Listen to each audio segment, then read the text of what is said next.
ಒಂದೇ ತಿಂಗಳಲ್ಲಿ ಕಾಂತಾರ ತಂಡದ 3 ಸಾವನ್ನಪ್ಪಿದ್ದಾರೆ. ದೈವ ಹೇಳಿದ ಮಾತೆ ನಿಜವಾಯ್ತಾ ಅನ್ನುವಂತಹ ಪ್ರಶ್ನೆ ಮುನ್ನೆಲೆಗೆ ಬರ್ತಾ ಇದೆ. ರಿಷಬ್ ಶೆಟ್ಟಿಗೆ ಎಚ್ಚರಿಕೆಯನ್ನ ಈ ಹಿಂದೆಯೇ ದೈವ ಕೊಟ್ಟಿತ್ತು. 6 ತಿಂಗಳು ನೀನು ತುಂಬಾ ಎಚ್ಚರದಿಂದಿರಬೇಕು ಅಂತ ಹೇಳಿ ದೈವ ಸೂಚನೆಯನ್ನ ಕೊಟ್ಟಿತ್ತು.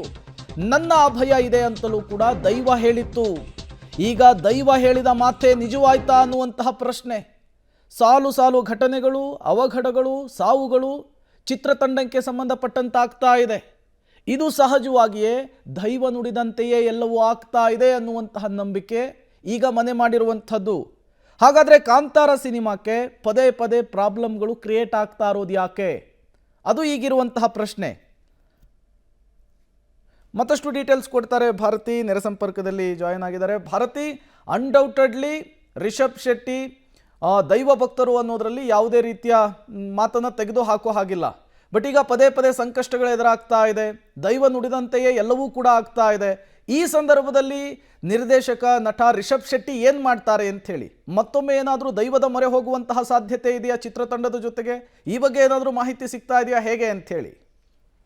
ಹೌದು, ಅನುಮಾನದ ಪ್ರಕಾರ ಅದೇ ಥರ. ಹೌದು, ಒಂದು ದೈವವನ್ನು ನಂಬಿರೋದ್ರಿಂದ ದೈವಕ್ಕೆ ಮೊರೆ ಹೋಗ್ತಾರೆ, ನೀನೇ ಬಗೆಹರಿಸಬೇಕು ಅನ್ನೋದನ್ನು. ಹೌದು, ರಿಷಬ್ ಶೆಟ್ಟಿಯವರು ಈಗಾಗಲೇ ನಾನು ಹೇಳಿದಂತೆ ಅವರು ಕೂಡ ಅಂದ್ಕೊಂಡಿದ್ರು ಈ ಥರದ ಏನಾದರೂ ಪ್ರಾಬ್ಲಮ್ ಆದರೆ ಅದು ಒಂದು ದೈವ ಕಾಪಾಡುತ್ತೆ ಅನ್ನೋದನ್ನು ಬಲವಾಗಿ ನಂಬಿದ್ದಾರೆ. ಯಾಕಂದರೆ ಅವ್ರು ಹೇಳೋ ಪ್ರಕಾರ ದೈವದ ಅಭಯ ಅಥವಾ ದೈವದ ಶ್ರೀರಕ್ಷೆಯಿಂದನೇ ಇದೆಲ್ಲವೂ ಆಗ್ತಾ ಇದೆ ಅಂಥೇಳಿ. ಸಕ್ಸಸ್ ಆಗಲಿ ಫೇಲ್ಯೂರ್ ಆಗಲಿ ಎಲ್ಲವೂ ದೈವಕ್ಕೆ ಸಂಬಂಧಿಸಿದ್ದು, ದೈವದ ಇಷ್ಟ ಏನೋ ಇರುತ್ತೆ ಅದ್ರ ಪ್ರಕಾರ ಆಗುತ್ತೆ ಅನ್ನೋದು. ಅದರ ಪ್ರಕಾರನೇ ಅಲ್ವೇ ಪಾರ್ಟ್ ಪ್ರಿಕ್ವೆಲ್ ಶುರು ಮಾಡಿದ್ದು. ಇನ್ನೊಂದು ಭಾಗ ಆಗಬೇಕು ಅನ್ನೋದನ್ನ ದೈವವೇ ಪ್ರೇರಣೆ, ದೈವದ ಅನುಮತಿ ಮೇರೆಗೆ ಆಗಿದ್ದಲ್ವೇ. ಹೀಗಾಗಿ ಅದನ್ನ ಬಲವಾಗಿ ನಂಬಿದ್ದಾರೆ.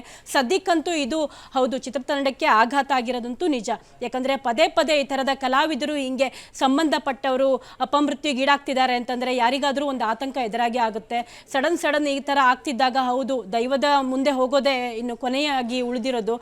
ಚಿತ್ರತಂಡ ಈಗಾಗಲೇ ಸಿನಿಮಾ ರಿಲೀಸ್ ಡೇಟನ್ನು ಅನೌನ್ಸ್ ಮಾಡಿಬಿಟ್ಟಿದೆ. ಇಷ್ಟರೊಳಗೆ ಈಗೇನು ಫೈನಲ್ ಶೆಡ್ಯೂಲ್ ಶೂಟಿಂಗ್ನಲ್ಲಿ ಇದೆ. ಹೀಗಾಗಿ ಆದಷ್ಟು ಬೇಗ ಸಿನಿಮಾವನ್ನು ಮುಗಿಸ್ಬಿಡ್ಬೇಕು, ಸಿನಿಮಾ ಬರಬೇಕು ಅನ್ನೋದೊಂದು ಅಂದ್ಕೊಂಡಿದ್ದ ಪ್ರಕಾರ ಅಂದ್ಕೊಂಡು ಟೈಮ್ಗೆ ಸಿನಿಮಾ ತೆರೆಗೆ ತರಬೇಕು ಅನ್ನೋ ಪ್ಲಾನ್ ಇದೆ. ಹೀಗಾಗಿ ಈ ಸಂದರ್ಭದಲ್ಲಿ ಈ ಥರದೆಲ್ಲ ಅವಘಡ ಆಗಿರೋದ್ರಿಂದ ಇಲ್ಲಿಗೆ ಮುಕ್ತಾಯ ಆಗ್ಬಿಡ್ಲಿ, ದೈವಕ್ಕೆ ಒಂದು ಹರಕೆ ಕಟ್ಕೊಳ್ಳೋಣ ಅನ್ನೋ ರೀತಿಯಲ್ಲಿ ಒಂದು ವಿಚಾರ ಇರಬಹುದು ಅವರಿಗೆ.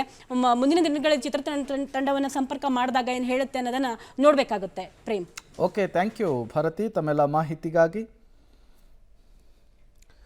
6 ತಿಂಗಳದಿಂದ ಎಚ್ಚರದಿಂದಿರಬೇಕು ಅಂಥೇಳಿ ಮೊದಲೇನೆ ದೈವ ಸೂಚನೆಯನ್ನು ಕೊಟ್ಟಿತ್ತು.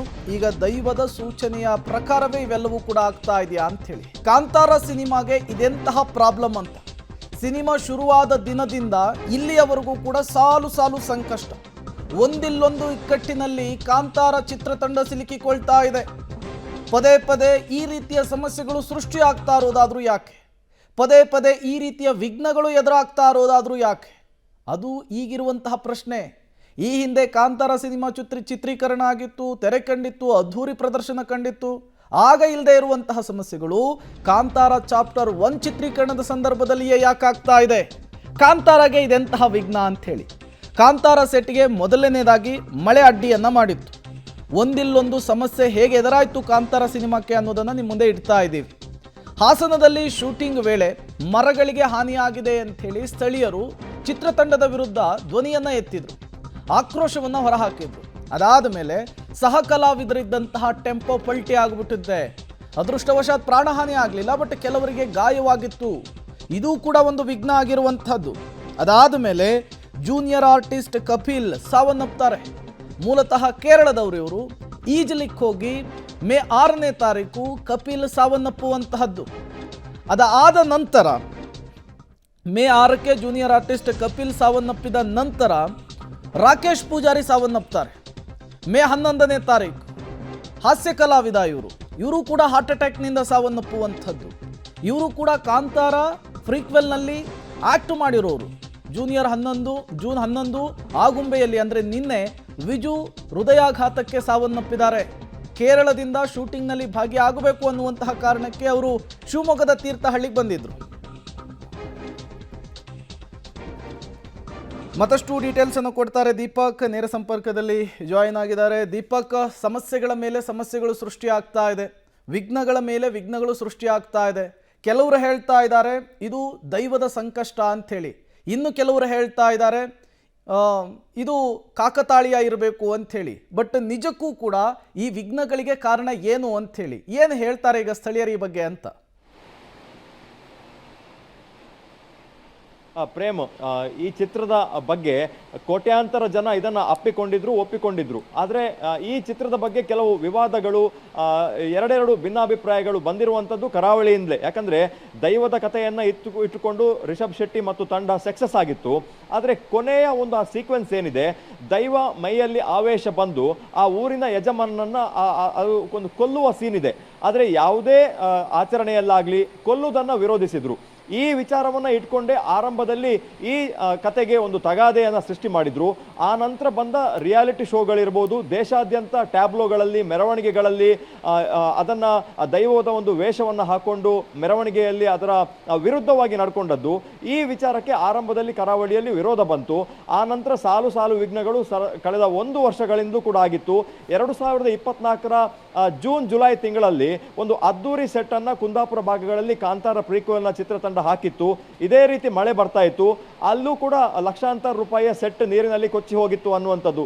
ಆ ನಂತರ ಗೋಮಾಳದ ಒಂದು ಜಮೀನು ಹಾಸನದಲ್ಲಿ ಬೆಂಕಿ ಹಾಕಿ ಚಿತ್ರೀಕರಣವನ್ನು ಮಾಡಿದ್ರು. ಈ ಸಂದರ್ಭದಲ್ಲಿ ಸ್ಥಳೀಯರು ಆಕ್ಷೇಪವನ್ನು ವ್ಯಕ್ತಪಡಿಸಿದ್ರು, ಅರಣ್ಯಾಧಿಕಾರಿಗಳು ಕೂಡ ಆಕ್ಷೇಪವನ್ನು ವ್ಯಕ್ತಪಡಿಸಿರುವಂಥದ್ದು. ಇದಾಗಿ 1-2 ತಿಂಗಳಿಗೆ ಕೊಲ್ಲೂರು ಆಸುಪಾಸಿನಲ್ಲಿ ಸಹ ಕಲಾವಿದರು ಹೋಗ್ತಾ ಇರುವಂತಹ ಒಂದು ಟೆಂಪೋ ಟ್ರಾವೆಲರ್ ಪಲ್ಟಿ ಆಗ್ತದೆ, ತರಚು ಗಾಯಗಳಾಗ್ತದೆ. ಆನಂತರ ಕಪಿಲ್ ಅನ್ನುವಂತಹ ಒಬ್ಬ ಜೂನಿಯರ್ ಆರ್ಟಿಸ್ಟ್ ಸೌಪರ್ಣಿಕಾ ನದಿಯಲ್ಲಿ ಈಜಲು ಹೋದಂಥ ಸಂದರ್ಭದಲ್ಲಿ ಮೃತಪಟ್ಟಿರುವಂಥದ್ದು. 15 ದಿವಸ 20 ದಿವಸ ಹಿಂದೆ ಒಬ್ಬ ಹಾಸ್ಯ ನಟ ರಾಕೇಶ್ ಪೂಜಾರಿ, ಉಡುಪಿ ಮೂಲದವರೇ, ಅವರು ಕೂಡ ಕಾಂತಾರದ ಪ್ರೀಕ್ವೆಲ್ನಲ್ಲಿ ಒಬ್ರು ಪಾರ್ಟ್ ಆಗಿದ್ರು ಕೂಡ, ಅವರ ಒಂದು ಮೃತಪಟ್ಟಿರುವಂಥದ್ದು. ಈಗ ನಿಜು ಯಾನೆ ವಿಜು ಆಗುಂಬೆಯಲ್ಲಿ ಮೃತಪಟ್ಟಿರುವಂಥದ್ದು. ಸಾಲು 3 ಸಾವುಗಳು ಮತ್ತು ಸಾಲು ಅನಾಹುತಗಳು ಆಗ್ತಾ ಇರೋದ್ರಿಂದ ಏನಾದರೂ ಸಮಸ್ಯೆ ಇದೆಯಾ, ದೈವದ ಏನಾದರೂ ಕೆಟ್ಟ ದೃಷ್ಟಿ ಬಿದ್ದಿದೆಯಾ, ಅಥವಾ ದೈವ ಹೇಳಿದ್ರ ವಿರುದ್ಧ ಏನಾದರೂ ಈ ಚಿತ್ರತಂಡ ನಡ್ಕೊಳ್ತಾ ಇದೆಯಾ ಅನ್ನುವಂಥದ್ದು. ಅದರ ಜೊತೆಗೆ ಕಾಕತಾಳೀಯ ಅನ್ನುವಂಥ ಚರ್ಚೆಗಳು ಆಗ್ತಾ ಇದೆ. ಕಾಂತಾರ ಸೆಟ್ನಲ್ಲಿ ಯಾವುದೇ ಸಾವು ನೋವುಗಳು ಆಗಲಿಲ್ಲ, ಹೊರಭಾಗದಲ್ಲಿ ಆಗಿರುವಂಥದ್ದು. ಸಾವಿರಾರು ಜನ ತಂತ್ರಜ್ಞರು, ಕಲಾವಿದರು ಇರುವಂತಹ ಒಂದು ಟೀಮ್ನಲ್ಲಿ ಈ ಥರದ ಅವಘಡಗಳು ಆಗಿದೆ ಅನ್ನುವಂಥ ಮಾತುಗಳು ಕೇಳಿ ಬರ್ತಾ ಇದೆ. Prem, okay, thank you Deepak ತಮ್ಮೆಲ್ಲ ಮಾಹಿತಿಗಾಗಿ. ದೈವ ಈ ಹಿಂದೆಯೇ ಎಚ್ಚರಿಕೆಯನ್ನು ಕೊಟ್ಟಿತ್ತು. ದೈವದ ಎಚ್ಚರಿಕೆಯ ರೀತಿಯಲ್ಲಿಯೇ ಒಂದಾದ ಮೇಲೊಂದು ಸಮಸ್ಯೆಗಳು ಸೃಷ್ಟಿಯಾಗ್ತಾ ಇದೆ. ದೈವದ ಅಪ್ಪಣೆ ಇಲ್ಲದೆ ರಿಷಬ್ ಶೆಟ್ಟಿ ಒಂದು ಹೆಜ್ಜೆಯನ್ನು ಕೂಡ ಮುಂದಿಡೋದಿಲ್ಲ. ಪದೇ ಪದೇ ಎದುರಾಗ್ತಾ ಇರುವಂತಹ ವಿಘ್ನಕ್ಕೆ ಈಗ ದೈವದ ಮೊರೆಯೇ ಹೋಗ್ತಾರಾ ರಿಷಬ್ ಶೆಟ್ಟಿ ಅನ್ನೋದನ್ನು ಕಾದು ನೋಡಬೇಕಿದೆ.